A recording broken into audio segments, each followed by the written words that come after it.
13ویں صدی عیسوی میں جب چنگیز خان اور اس کے بیٹوں نے عالم اسلام پر جلغار کی تو ترکان آغاز کا ایک قبیلہ قائے اپنا وطن خراسان چھوڑ کر ماہان چلا گیا۔ ماہان موجودہ روس میں ترکستان کے مشہور شہر مارو کے قریب ایک گاؤں تھا۔ جب منگولوں نے اس جگہ حملہ کیا تو اس قبیلے کے سربراہ سلیمان شاہ نے بمطابق ہجری 1200 عیسوی میں اناطولیہ کا رخ کیا۔ اناطولیہ سے مراد موجودہ ترکی کا وہ حصہ ہے جو ایشیا میں شامل ہے۔ کہتے ہیں کہ سلیمان شاہ کو جہاد کی بڑی خواہش تھی، اسی غرض کے لیے وہ شہر اناطولیہ میں چلے گئے اور وہاں انہوں نے 7 برس تک قیام کی۔ اس قیام کے دوران انہوں نے شمال کی عیسائیوں کا قلعہ قبض کیا جو کہ لوٹ مار کیا کرتے تھے۔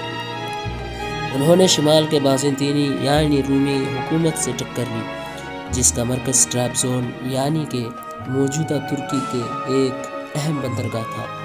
اس کے بعد سلیمان شاہ نے شام کے مشہور شہر حلب کی طرف پیش قدمی کی۔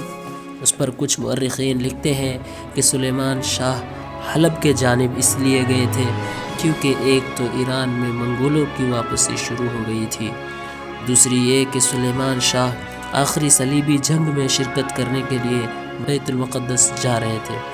جب سلیمان شاہ کا قافلہ حلب کے قریب دریائے فرات پر پہنچا تو سلیمان شاہ دریا پار کرتے ہوئے پانی میں ڈوب کے جاں بحق ہو گئے۔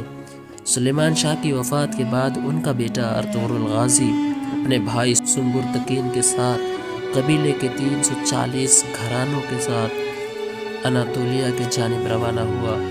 اسی وقت سلجوقی تخت پر عظیم سلجوقی سلطان علاء الدین کیقوباد تخت نشین تھے۔ جب ارطغرل غازی اپنے جنگجو کے ساتھ سیوت شہر پہنچے، ایک میدان میں انہیں 2 فوجی آپس میں جنگ کرتے ہوئے نظر آئے۔ ان میں سے ایک طاقتور تھا جبکہ دوسرا کمزور۔ ارطغرل غازی نے کمزور سپاہی کا مدد کرنے کا فیصلہ کر لیا۔ یہ بھی ممکن ہے انہوں نے فوجوں کے پرچموں اور لباسوں کے ذریعے مذہب کا اندازہ لگا لیا۔ ارطغرل غازی کے پاس صرف 443 سوار تھے، لیکن وہ اس سرسی فوج کو لے کے اس طاقتور فوج پر بجلی کی طرح ٹوٹ پڑے جو ایک کمزور فوجوں کو مار رہی تھی۔ یہ حملہ اس قدر اچانک تھا کہ اس بڑی فوج کے افسروں اور سپاہیوں کو اچانک بڑی تعداد میں کمک حاصل ہو گیا تو بڑی فوج کے قدم اکھڑ گئے، میدان جنگ سے بھاگ کھڑے ہوئے۔ جب میدان جنگ صاف ہوا تو فاتح فوج کے سپہ سالار نے جاننے کی کوشش کی کہ یہ کون لوگ تھے جو نازک موقع پر رحمت کے فرشتے بن کر آ گئے، لیکن تعارف کے بعد یہ معلوم ہوا کہ بھاگنے والا فوج منگولوں کی فوج تھی اور ارطغرل غازی اور اس کے ساتھیوں نے جس فوج کی مدد کی تھی وہ سلجوقی سلطان علاء الدین کے فوج تھے۔ سلطان علاء الدین ارطغرل کے بہادری سے بے حد خوش ہوئے۔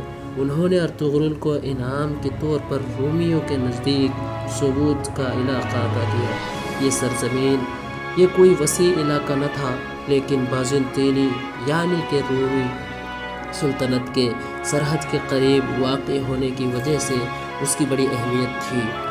سلطان علاء الدین نے ارطغرل غازی کو اس وقت یعنی کہ سرحدی سردار کا لقب دیا۔ ارطغرل غازی بہادر اور ہوشیار جرنیل تھے۔ ارطغرل غازی کے قیام کے کچھ ہی عرصے بعد نیکیا کے شہنشاہ اور سلجوقی سلطان کے درمیان جنگ چھڑ دی۔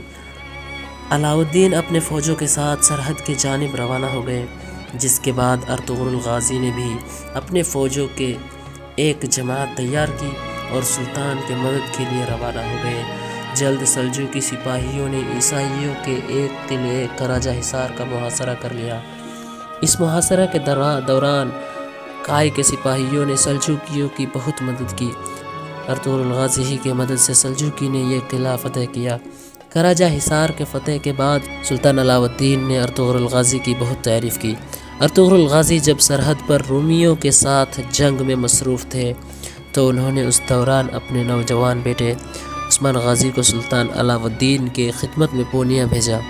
ارطغرل غازی جو کہ بہت بہادر، باصلاحیت اور نیک شخص تھے، انہوں نے کراجہ حصار کے فتح کے بعد بیلیجک قلعے کے ٹیک 4 کو سلجوق کے ریاست کو ٹیکس دینے کا مطالبہ کیا، لیکن تھوڑے ہی عرصوں کے بعد یعنی کہ 1281 عیسوی میں کائی قبیلے کے سردار ارطغرل غازی کا انتقال ہو گیا۔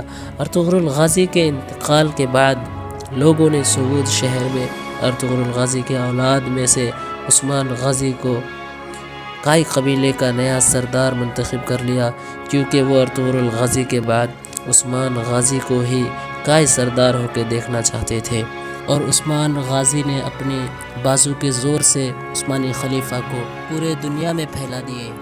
پھر ملیں گے آپ کی دعاؤں کے ساتھ۔